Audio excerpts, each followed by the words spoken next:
व्यवस्थ मनु के वंश का विवरण। श्री मैत्रेय जी बोले, हे भगवान, सत्कर्म में प्रवृत्त रहने वाले पुरुषों को जो करने चाहिए उन संपूर्ण नित्य नैमित कर्मों का आपने वर्णन कर दिया। हे गुरु, आपने वन धर्म और आश्रम धर्मों की व्याख्या भी कर दी। अब मुझे राजवंशों का विवरण सुनने की इच्छा है, अतः उनका वर्णन कीजिए। श्री पराशर जी बोले, हे मित्र, अब तुम अनेकों यज्ञकर्ता, शूरवीर और धर्मशाली भूपालों से सुशोभित इस मनुवंश का वर्णन सुनो, जिसके आदि पुरुष श्री ब्रह्मा जी हैं। हे मित्र, अपने वंश के संपूर्ण पापों को नष्ट करने के लिए इस वंश परंपरा की कथा का क्रमशः श्रवण करो। उसका विवरण इस प्रकार है। सकल संसार के आदि कारण भगवान विष्णु हैं। वे अनादि और ऋक यजु साम स्वरूप है। उन ब्रह्म स्वरूप भगवान विष्णु के मूर्त रूप ब्रह्मांड में हिरण्यगर्भ भगवान ब्रह्मा जी सबसे पहले प्रकट हुए। ब्रह्मा जी के दाएं अंगूठे से दक्ष प्रजापति हुए, दक्ष से अदिति हुई तथा अदिति से विश्वान और विश्वान से मनु का जन्म हुआ। मनु के इक्ष्वाकु, निर्दृ, शर्याति, नरिष्यंत, प्रियांशु, नाभाग, दिष्ट, करुष और वृषगर्ग नामक 10 पुत्र हुए। मनु ने पुत्र की इच्छा से मित्रावन नामक 2 देवताओं के यज्ञ का अनुष्ठान किया, किंतु होता के विपरीत संकल्प से यज्ञ में विपर्य हो जाने से उनको ईला नाम की कन्या हुई। हे मैत्रेय, मित्रा वरुण की कृपा से वह ईलाई मनु का सुगम नामक पुत्र हुई। फिर महादेव जी के कोप्रयुक्त श्राप से वह स्त्री होकर चंद्रमा के पुत्र बुध के आश्रम के निकट घूमने लगी। बुध ने अनुरक्त होकर उस स्त्री से पूर्वा नामक पुत्र उत्पन्न किया। पुरुरवा के जन्म के अनंतर भी ब्रह्मर्षिगण ने सुगम को पुरुष तब लाभ की आकांक्षा से क्रतुमय, ऋग्यजु, सामार्थ में, सर्वदेव में, मनोमय, ज्ञान में, अनन्य और परमार्था अकिंचन ने भगवान यज्ञ पुरुष का यथावत यजन किया। तब उनकी कृपा से ईला भी सुगुम्न हो गई। उस सुगुम के भी उत्कल, गय और वीरत नामक 3 पुत्र हुए। पहले स्त्री होने के कारण सुगुम को राज्य अधिकार प्राप्त नहीं हुआ। वशिष्ठ जी के कहने से उनके पिता ने उन्हें प्रतिष्ठान नामक नगर दे दिया था। वही उन्होंने पुरुरवा को दिया। पुरुरवा की संतान संपूर्ण दिशाओं में फैले हुए क्षत्रियगण हुए। मनु का वृषग नामक पुत्र गुरु की गाय का वध करने के कारण शूद्र हो गया। मनु का पुत्र करुष था। करुष से कारुष नामक महाबली और पराक्रमी क्षत्रियगण उत्पन्न हुए। दिष्ट का पुत्र नाभाग वैश्य हो गया था। उससे बलंधन नाम का पुत्र हुआ। बलंधन से महान कीर्तिमान वत्सप्रीति, वत्सप्रीति से प्रांशु और प्रांशु से प्रजापति नामक इकलौता पुत्र हुआ। प्रजापति से खनित, खनित्र से चाशुष और चाशुष से अति बल पराक्रम संपन्न विंस हुआ। विंस से विविशंक, विविशंक से खनिनेत्र, खनिनेत्र से अति विभूति और अति विभूति से अति बलवान और शूरवीर करंधम नामक पुत्र हुआ। करंधम से अविषित हुआ और अविषित से मरुत नामक अति बल पराक्रम युक्त पुत्र हुआ, जिसके विषय में आजकल भी ये 2 श्लोक गाए जाते हैं। मरुत का जैसा यज्ञ हुआ था वैसे इस पृथ्वी पर और किसका हुआ है, जिसकी सभी याज्ञिक वस्तुएं सुवर्ण में और अति सुंदर थी। उस यज्ञ में इंद्र सोमरस से और ब्राह्मण गण दक्षिणा से परितृप्त हो गए थे और उसमें मरुदगण परोसने वाले और देवगण सदस्य थे। उस चक्रवर्ती मरुद के नरिशयन नामक पुत्र हुआ तथा नरिशंत के दम और दम के राजवर्धन नामक पुत्र उत्पन्न हुआ। राजवर्धन से सुवृद्धि, सुवृद्धि से केवल और केवल से सुधृति का जन्म हुआ। सुधृति से नर, नर से चंद्र और चंद्र से केवल हुआ।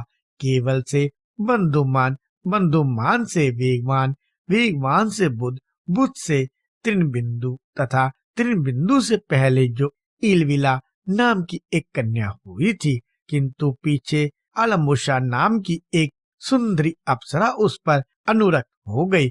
उससे त्रिनबिंदु के विशाल नामक पुत्र हुआ, जिसने विशाला नाम की पुरी बसाई।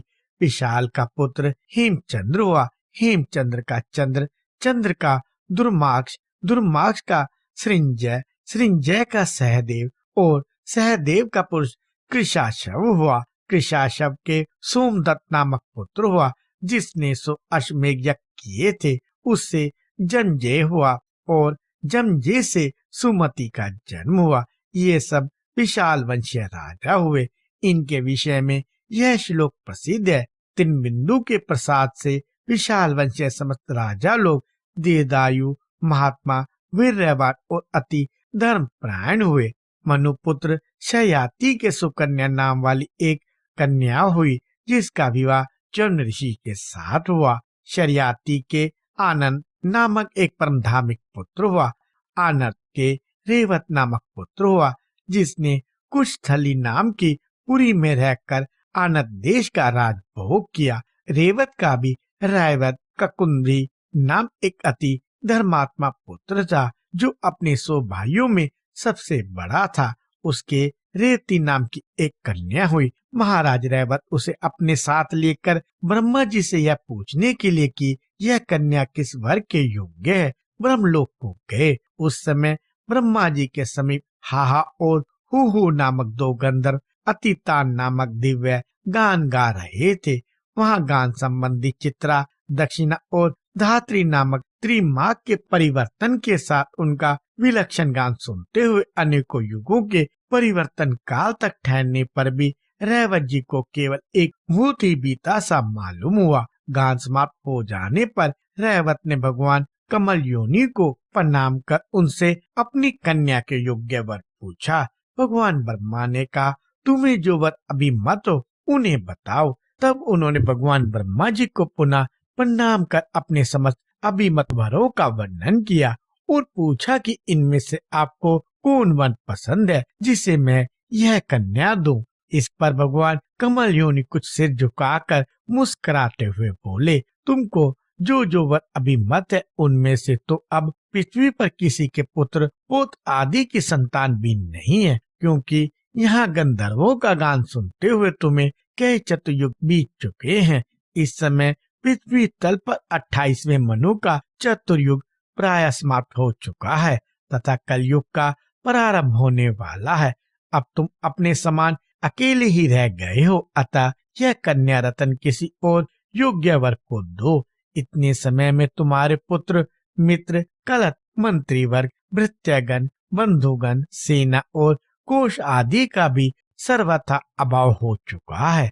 तब तो राजा रेवत ने अत्यंत भयभीत भगवान ब्रह्मा जी को पुनः प्रणाम कर पूछा, भगवान ऐसी बात है तो अब मैं इसे किसको दूं? तब सर्वलोक गुरु भगवान कमल योनि कुछ सिर झुकाए हाथ जोड़कर बोले। श्री ब्रह्मा जी ने कहा, जिस अजन्मा सर्वमय विधाता परमेश्वर का आदि मध्य अंत स्वरूप स्वभाव और सार हम नहीं जान पाते, कलामुत आदि में काल भी जिसकी विभूति के परिमाण का कारण नहीं हो सकता, जिसका जन्म और मन नहीं होता, जो सनातन और सर्वदा एक रूप है तथा जो नाम और रूप से रहित है, जिस अच्युत की कृपा से मैं प्रजा का उत्पत्ति करता हूँ, जिसके क्रोध से उत्पन्न हुआ रुद्र सृष्टि का अंत करता है तथा जिस परमात्मा से मध्य में जगत स्थितकारी विष्णु रूप पुरुष का प्रादुर्भाव हुआ है, जो अजन्मा मेरा रूप धारण कर संसार की रचना करता है, स्थिति के समय जो पुरुष रूप है तथा जो रुद्र रूप से संपूर्ण विश्व का ग्रास कर जाता है एवं अनंत रूप से संपूर्ण जगत को धारण करता है, जो अव्यक्त आत्मा पाक के लिए अग्नि रूप हो जाता है, पृथ्वी रूप से संपूर्ण लोकों को धारण करता है, इंद्रादि रूप से विश्व का पालन करता है और सूर्य तथा चंद्र रूप होकर संपूर्ण अंधकार का नाश करता है, जो श्वास प्रवास रूप से जीवों में चेष्टा करता है, जल और अन्य रूप से लोक की तृप्ति करता है तथा विश्व की स्थिति में संलग्न रहकर जो आकाश रूप से सबको अवकाश देता है, जो सृष्टिकर्ता होकर भी विश्व रूप से आप ही अपनी रचना करता है, जगत का पालन करने वाला होकर भी आप ही पालित होता है तथा संहारकारी होकर भी स्वयं ही सहत होता है, और जो इन तीनों में पृथक इनका अविनाशी आत्मा है, जिनमें यह जगत स्थित है, जो आदि पुरुष जगत स्वरूप है और इस जगत के ही आश्रित वो स्वयं भू है। हे निरपते, संपूर्ण भूतों का अब स्थान वह विष्णु धरातल में अपने अंश से अवतीर्ण हुआ है। हे राजन, पूर्व काल में तुम्हारी जो अमरावती के समान कुशस्थली नाम की पुरी थी, वह अब द्वारकापुरी हो गई है। वहीं वे श्री बलदेव जी नामक भगवान विष्णु के अंश विराजमान है। हे नरेंद्र, तुम यह कन्या उन माया मानव श्री बलदेव जी को पत्नी रूप से दो।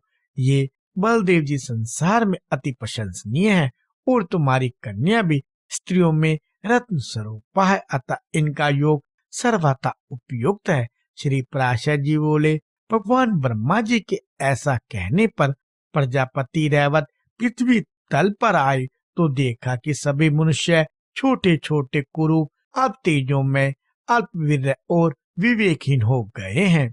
महाराज रैवत ने अपनी कुशस्थली नाम की पुरी और ही प्रकार की देखी तथा स्फटिक पर्वत के समान जिनका वक्षस्थल है, उन भगवान हलायुध को अपनी कन्या दे दी। भगवान बलदेव जी ने उसे बहुत ऊंची देखकर अपने हल के अग्रभाग से दबाकर नीचे कर ली। तब रेवती भी तत्कालीन अन्य स्त्रियों के समान छोटे शरीर की हो गई। तदंतर बलराम जी ने महाराज रेवत की कन्या रेवती से विधि पूर्वक विवाह किया तथा राजा भी कन्या दान करने के अनंतर एकाचित से तपस्या करने के लिए हिमालय पर चले गए।